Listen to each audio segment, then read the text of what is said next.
What's up, everybody? You tap back into the Crucial Convo podcast. You're here with your boy Kojo Afriye. Thanks for tapping back in with me. If you haven't hit the subscribe button, make sure you hit it.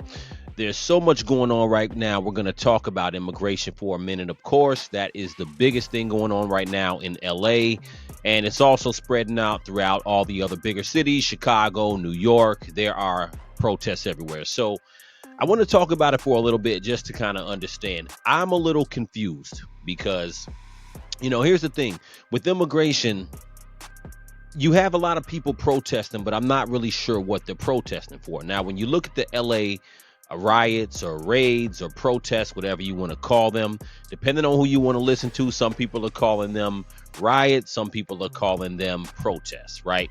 So, but whatever the case is, the unrest going on in the street, there are so many people out there. I don't even believe that a lot of people are really out there for immigration. I saw people tearing up the T-Mobile store. I see people tearing up other stores. And I think it's just a matter of people just wanting to get out there and wild out. Now, when it comes to people who are out there for whatever reason they are protesting for, the part that I'm confused about is I'm not really sure where America is right now. What are we protesting? What's our issue with immigration now? Because since Trump has been in office, right now the numbers are there's been about 150,000 people deported. Now we know through Biden's term there were about 11 million people. There's all different numbers, 10, 15, 20 million, but conservatively, from what I understand, it's about 10 million. We'll go with that number. 10 million came in the country during Biden's term, mainly through 2020, from 2021 to the end of 2023 into 2024. 10 million came in, undocumented people who came into the country illegally, right? So we do know that that's an issue, and I don't know why this issue is becoming such a Democrat and Republican issue. It's mind-boggling to me because the way people are acting is really tripped me out. But before I get in deep into that, I want to talk about Karen Bass. Let's talk about her reaction to LA. To me, LA has enough problems. This is a problem they don't need. And she seems so annoyed. Gavin Newsom seems so annoyed that Trump has called in the Marines. I don't understand what the problem is. Usually people complain that they don't get help from the federal government, but I don't know. We're living in a different world. Let's go to her reaction real quick. Workplaces were raided. Do you believe that the Los Angeles Police Department with the Los Angeles County Sheriff's Department can handle what's happening on the streets of LA without the National Guard? 100%, I believe that. Ironically, on Saturday night, the president came out and said that the National Guard is the reason why the protests were quelled and the vandalism was stopped. So he went on to congratulate the National Guard. Jacob, they weren't even here. They weren't even deployed until Sunday. So as far as I'm concerned, I think this is unfortunate. This is a stunt. It makes me feel like LA might be a grand experiment to see what the response of the public be if the federal government came in and took over. I heard you say that, Mayor Bass, last night to Rachel on our air. What do you mean by that? What is the next logical extension of the federal troops on the streets of Los Angeles or another American city? What do you think he's testing? Well, I think he's testing what the public response would be. For example, creating the imagery or saying that there is an insurrection happening here, that the city is out of control, when anybody in LA knows that's not the case. You can go all around LA and the majority of people have not seen anything except for what they've seen on TV. LA is a big city, right? So it's not a matter of it's not a matter of LA falling apart, the whole LA, their protest. That's not even, to me, the issue. The issue is when you look at the images on TV. Now, what we do see with our own eyes, we do see people, we do see stores in downtown LA being torn up. We do see cinder blocks getting thrown on police cars. We do see massive, there hasn't been any deaths from what I understand, but we do see a protest. Now, if you take a big city like New York, you take a big city like Chicago, which protests are going on right now. Let's take Chicago. Let's say you have protests on Michigan Avenue, or you have protests on State Street or Wabash, something like that. You have some big protests on 2 or 3 major blocks.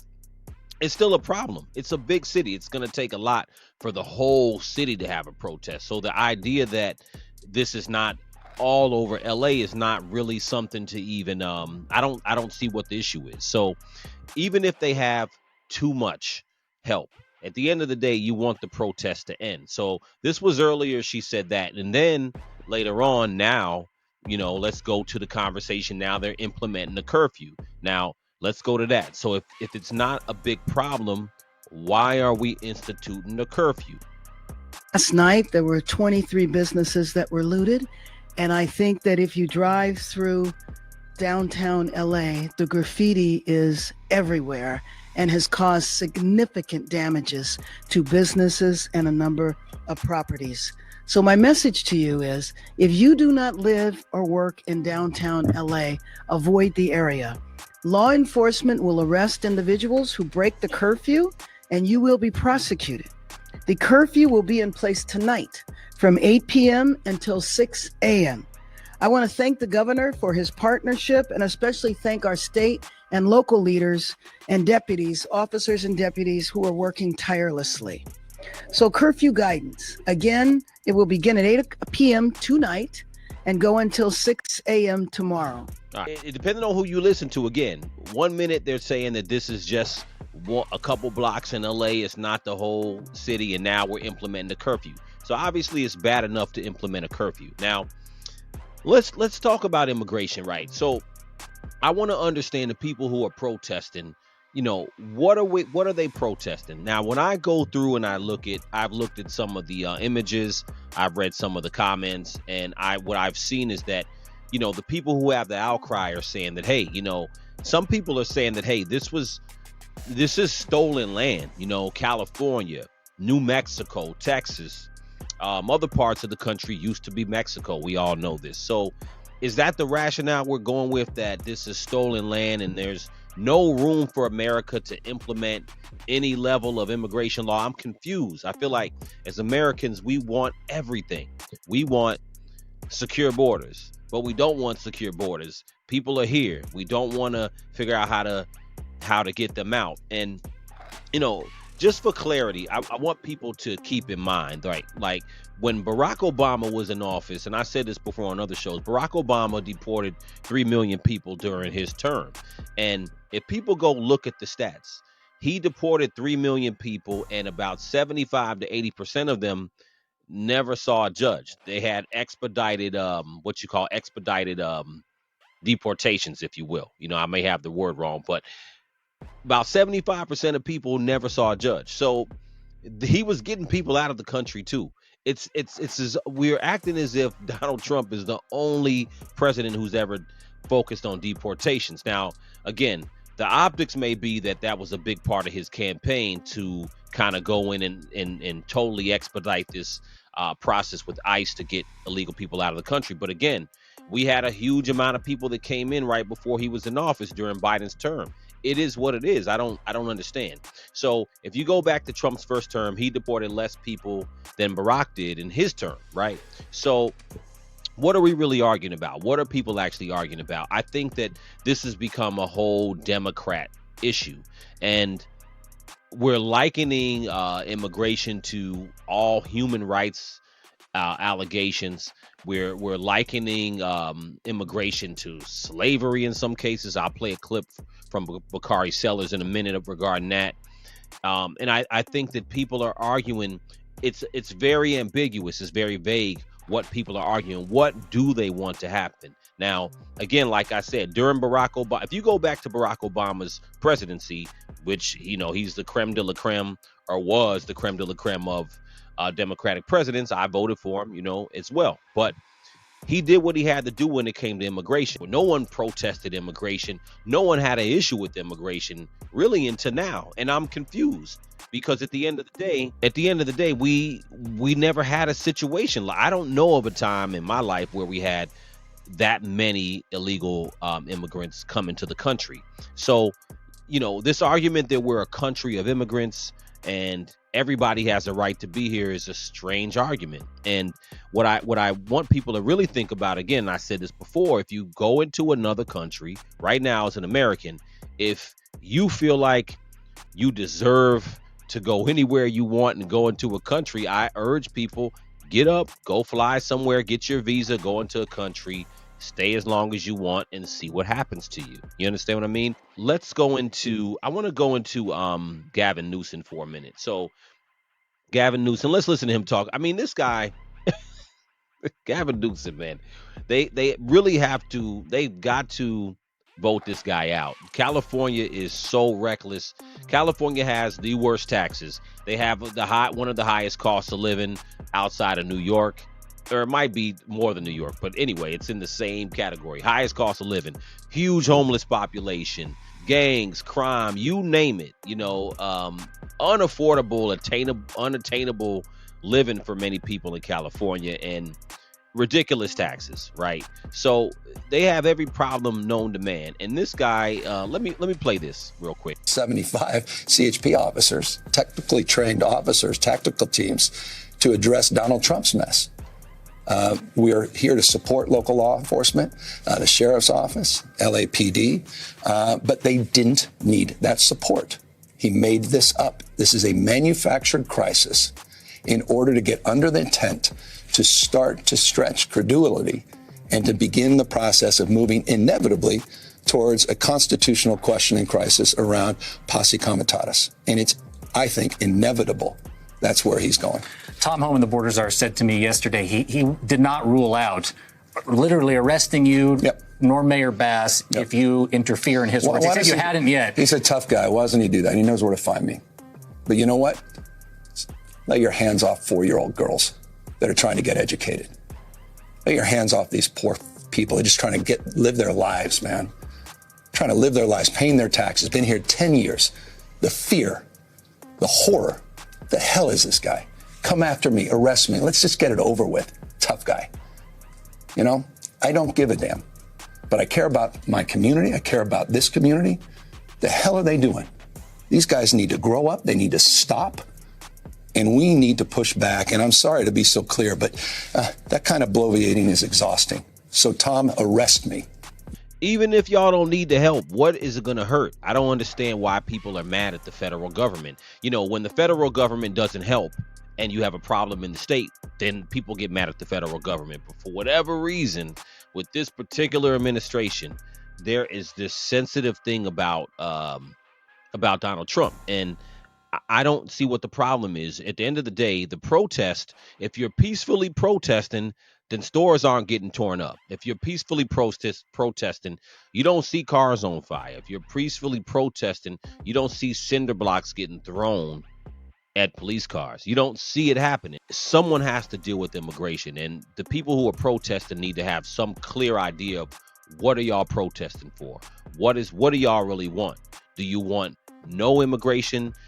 You want no enforcement at all? You just want people to be able to come into the country regardless. And it's a strange argument because, you know, what I hear a lot from Democrats, particularly, is that, you know, immigrants are a huge part of the American economy. And I've heard that many times, but I'm like, are you talking about illegal immigrants, or are you just talking about immigrants in general? Because immigrants have always been a part of the economy, but if we're talking about illegal immigrants, then that in and of itself, isn't that a problem? Isn't that something strange that we probably don't want to keep doing? Do we want to just have our economy based on illegal immigrants? That's a strange way to go about it, because, you know, when we go back to all the sanctuary cities, we go into all the money that was spent subsidizing illegal immigrants. It's just not good for the country. But I think it's a lot of theater. I'm not really sure people really care about immigration on that level. I think it's another issue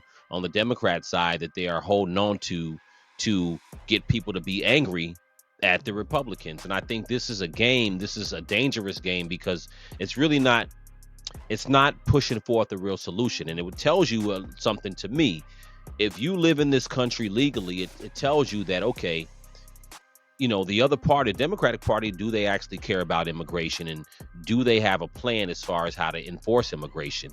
You know, even this Abrego guy who they who they followed all the way to Venezuela, and now he's been charged by the DOJ, and they've charged him for trafficking. And now I don't know if the DOJ has ironclad evidence, but if they do, this is going to make the Democrats look crazy because they've been using this guy as the poster child as somebody who was done wrong via immigration. So we'll see what's up. I want to get into Bakari Sellers. So I want to play this clip from CNN where he was talking to Scott Jennings. Now, I'm going to just relating to the black community. This is an interesting thing because, again, immigration is an issue that has been tied to minority groups. And look, I stand with Latinos. I don't have no issue with any Latinos or anybody from South America because these are the main people who are protesting in LA for the most part. I have no issue with my brown brothers and sisters, but at the end of the day, this is not a Latino issue. This is not a Latino issue. It's not a black issue. This is just immigration. And the people who are out there, they're out there protesting mainly against Donald Trump, if you ask me. That's really what it is. Because again, like I said, I never saw any type of protests under Joe Biden, who deported a lot of people, but they did let a shitload of people in, obviously. So, and then I like I said, I never saw any issue with Barack Obama. I honestly, with him he was labeled the deporter in chief. And then Biden came after. Well, Biden didn't come right after, but Biden was also called the returner in chief. So this immigration issue, as far as deportations, is really nothing new. According to your logic train, yes, we need to let more illegal aliens into the country, give them more health care to keep all the hospitals. Let me tell you what I'm saying. Are you for it or not? Can I start my logic train? Are you for it or not? My logic train starts with the fact that I don't want to kick 11 million people off. Do you want Medicaid? The illegal aliens on or not? Do I want first of all, do I want undocumented citizens to have health care? Yes. The answer is yes. Okay. We're the only country who are fighting and arguing for people to just come over the border and to take care of everybody. I don't understand that. And then we all complain about our taxes. We complain about the resources. We complain about our deficit. And we don't want any level of enforcement to have people be here legally. It's a strange thing. Again, more Democrats. Do you want them to not get insulin if they're diabetic? I want Medicaid to exist first and foremost for American citizens who need it. What about second? I mean, first and foremost, of course. But I want the program to exist and be solved for the people who need it. Do you realize that when people show up at your hospital, that we actually pay for that? Do you understand that when people get sick, I know how it works. How about this? When the people that are picking your peaches. Yeah, I'm passionate about Americans. Passionate for the illegals. Sorry, no, I'm passionate for Americans. How dare you want people to be alive? How dare you? Passionate for the illegals. Bring more. No, I actually want safe and secure borders. You need more. To make your vision of America work, we need more illegals who get more benefits. That's your version of America. No, what I want from America is a place that was promised to us, Scott. To the illegals? No, it was promised to us. It was promised to us, not us, me and you, black and white, brown. Scott, do you think that your family was born here? You weren't born here, Scott. I was born in First of all, where does your family come from? My family wasn't born here. My family was actually from Sierra Leone. You're making a passionate argument for a country built on unfettered illegal immigration, and that is not anywhere near a politically popular position. Our country is built on immigration, period. What kind? Period. What kind? Okay. Oh, and first of all, before we go to commercial, what kind? What kind of immigration was I brought here? You're already in the hole. You sure you don't want to stop digging? No, because it was slavery. That's not immigration. Come on. Well, okay. Come on, what? Right. Wow. So, Bakari Sellers is wilding right there. So he talks about slavery. It's like we're conflating the two. So this is where it gets weird because slavery, we all know that obviously is a trigger word. That's a trigger word for black people. You know what I'm saying? And when you talk about illegal immigration, it all depends on when you're talking about. We're talking about in present day. We're talking about people who are coming over, who are breaking laws that are set now. So we're conflating these arguments, whether we want to say, oh, well, this is a land of immigrants and it was built on slavery and the Indians were here first and Native Americans were here first. And this state used to be Mexico. We have to decide when are we going to have a mature conversation about it, because if we want to do that, then everybody owns something in the past, right? So this was at some point the British tried to own this, and we said they said F the British and became the United States and all of that. So we can go back into history wherever we want, is my point. We have to decide, okay, we have to have a logical argument about today in this point in time, because for those of us who live in America, we have our kids here, we're raising our families here, this is where we live. We have to decide, okay, what are we basing our laws on? Are we going to follow our laws? Or are we not going to follow our laws based on today, not based on, 400 years ago? We got to decide how we're going to handle things. Just like I said, if you go anywhere else, you want to go to another country and say, yo, this land used to be so and so and so. I'm just here, you know what I'm saying? I'm a nomad. I deserve to be wherever I want. I'm a child of God. I'm a child of the earth. I can be wherever I want. You can't just go in any country. You're going to end up in jail. They're going to send your ass back to wherever you came from, or they're going to lock you up. But that's the way it goes. That's just what we have to deal with. It's not an indictment against Mexicans. It's not an indictment against any people in particular, so we have to decide what the immigration conversation is going to be. And many people are playing games with it. And that's the problem for me, is that it's not a Republican Democrat thing. People are playing games with it. They're deciding this selective outrage. And again, they're acting like Donald Trump, they're acting like that Donald Trump invented deportation. He didn't invent it. The guys that you love, the people that you love, that you think are so great, if you feel like Biden was great, or you feel like Barack Obama was great, they all deported people. Now let's go to R. Kelly. So R. Kelly is saying that they want to kill him. He's saying that he needs to get out of jail now because he said that people are trying to kill him. So let me talk about that real quick. Attorneys for singer R. Kelly are asking for his immediate release from prison, claiming that federal officials plotted to have him killed. He is serving a 30-year sentence for racketeering and sex trafficking. In an emergency filing today, his attorneys outlined what they called a cover-up. These are people who seek to kill Mr. Kelly rather than allow Hold on. Bo Bentley. Now, this was the same guy. Now, I'm just saying this because I want to just be a dick about it. But this is the same guy. This is the same attorney who was representing Tiffany Henyard. And when I hear him speak, when I look at him, I'm like, yo, you're lying. But maybe he ain't lying. But I see that face and I'm like, yo, you're the same guy who sat there and lied to death about Tiffany Henyard. So this just makes me laugh when I look at his face, but that's just my little spiel. Let me play some more of this guy. Criminal conduct of those who manufactured his convictions be exposed. Their motion alleges that the feds solicited a convicted sex trafficker who was Kelly's cellmate here in Chicago to steal correspondence between Kelly and his attorneys. They further claim the Bureau of Prisons transferred a leader of the white supremacist group to Kelly's prison in North Carolina with instructions to kill Kelly. That leader has a long history of filing lawsuits against the government and the Bureau of Prisons. We have reached out to prison officials and the U.S. Attorney's Office. So far, no response. So the question is, why would the feds want to kill R. Kelly, man? R. Kelly had, what can you really say about R. Kelly? I mean, now, I ain't gonna lie. And there are times where sometimes when I talk about R. Kelly amongst, friends and stuff like that, sometimes we say, what was he locked up for? People kind of forget what he was locked up for. Now, Kelly, in many ways, when you look at what he went to jail for, I believe that they are charging Diddy with the same thing.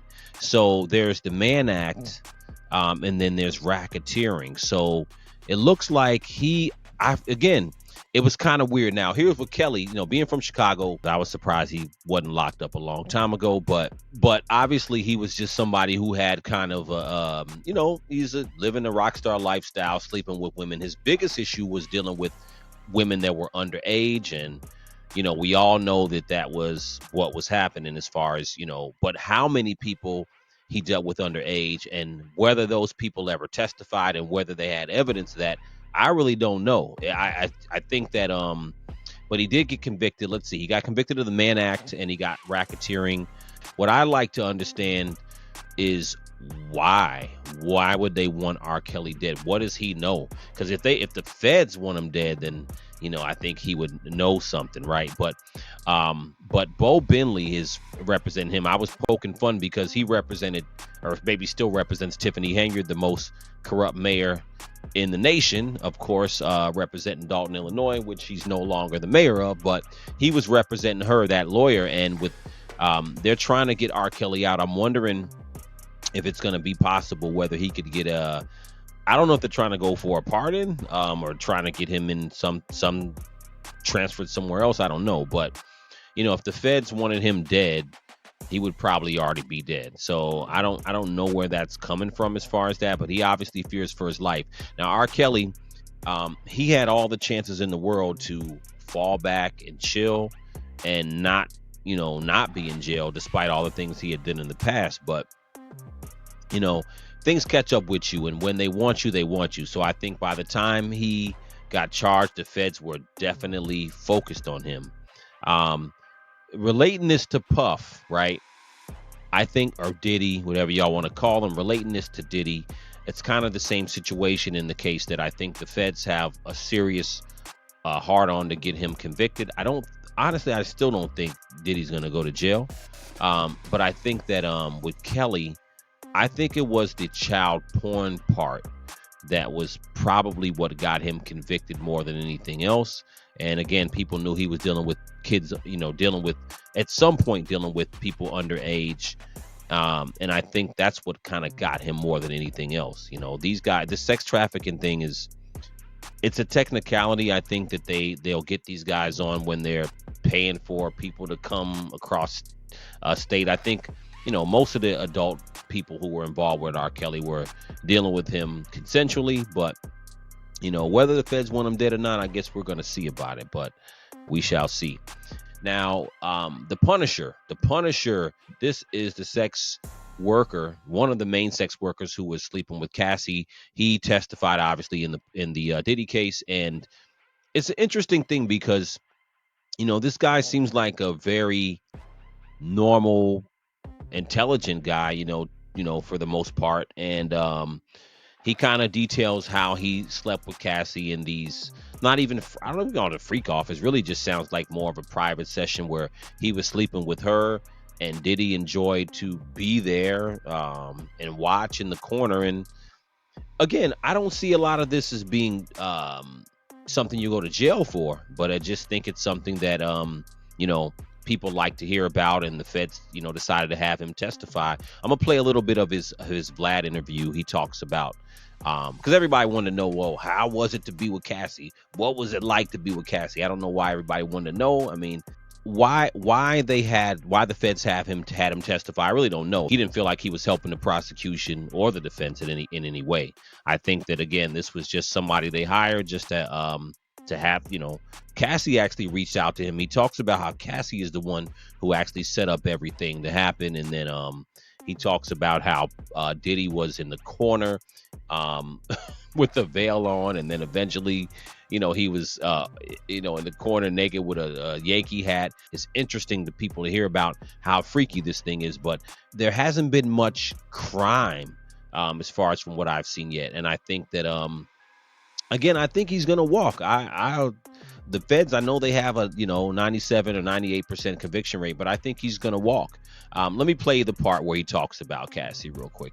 He details the first freak off he had with her, and it's an interesting thing because everybody wanted to know, like, yo, how was it to be with her? And he basically talked about how it was really nothing. It was really no. I think he's trying to be respectful too. I went down to some sex shop in the village, and I got some 2,000 milligram pill. I went down to some sex shop in the village, and I got some 2,000 milligram pill called so that day specifically. Dude, I was petrified, bro. I couldn't feel anything. I could not do it. That day, I went down to some sex shop in the village, and I got some 2,000 milligram pill called Trio Power Zen. Bro, I couldn't feel a thing, man. I couldn't feel a thing. I was really over medicated, just trying to have an erection, and that kills any sensation that I could feel. I was really numbed out. So, but if you orgasm, you are obviously feeling a pleasurable act. Every orgasm, I had to manually. Oh, really? Out. Yeah. Oh, so you never actually like. Never actually. About to come, let me pull out and bust. Oh. Every single time we would stop, whatever the sexual was, and it was like.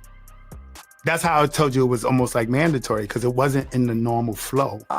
It was finish the sex part, and then I would have to rub one out. And it was like a concentrated, like, you know what I'm saying? Like, I gotta get, it was like that. Now, this guy, he's writing a book. So, Sharay Hayes, a.k.a. the Punisher, he's writing a book, and everybody's writing a book right now. Everybody's cashing out. And I honestly, I don't blame him. I think that if I were him, I would have wrote a book too. And I think it's a good time for, he's on, ever since he testified, it seemed like he left the courtroom and just went straight to all the podcasts. And I'm sure that Vlad cut him a nice check, and I'm sure he got cut a nice check everywhere else to do an interview. And people wanted to know, like, inquiring minds want to know. They wanted to know how freaky were these meetups with Cassie and Diddy. Did Puffy touch him, try to touch him? What did Puffy say? Where was Puffy in the room?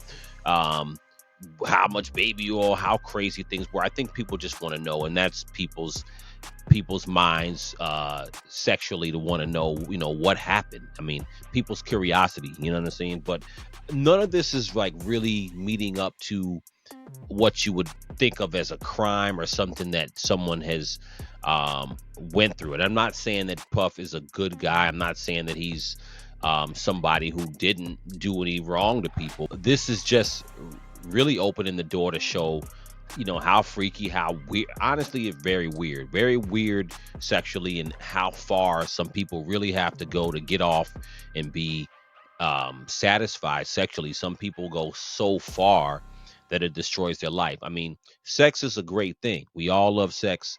Some people's sexual desires are so out there that it turns their life upside down. And I'm going to do a whole nother show about this with the panel at some point. But I think that, that's what I think this really is. I think that it's, Diddy obviously has a ego. He's, just like anybody who has a lot of resources as far as controlling people, getting what they want, and all these things. But a lot of people have that attitude who have resources, right? But his sexual desires, to me, sex is something that will ruin your life.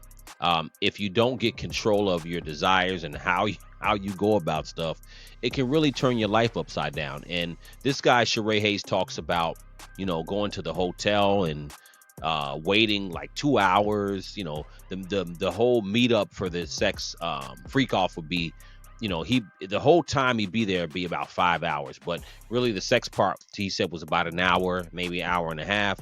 And he was, Puff was putting him up in a $20,000 a night suite, all this stuff, because you want to watch somebody have sex with your girl. That's your choice. You know what I'm saying? It's a little weird to me, but to each his own. But again, I think that his sexual desires, honestly, have really brought him to where he is. You know what I'm saying? Because if you don't have these crazy situations where it's dictated how you move your life as far as trying to get off, he wouldn't be there. He wouldn't be in jail right now, right? He would be a mogul. He'd be somebody that people like, people hated, right? Shrewd businessman, yeah. Many girlfriends, different baby mamas, yeah, fine. But none of that stuff's gonna wind up in jail. But and the same thing with R. Kelly.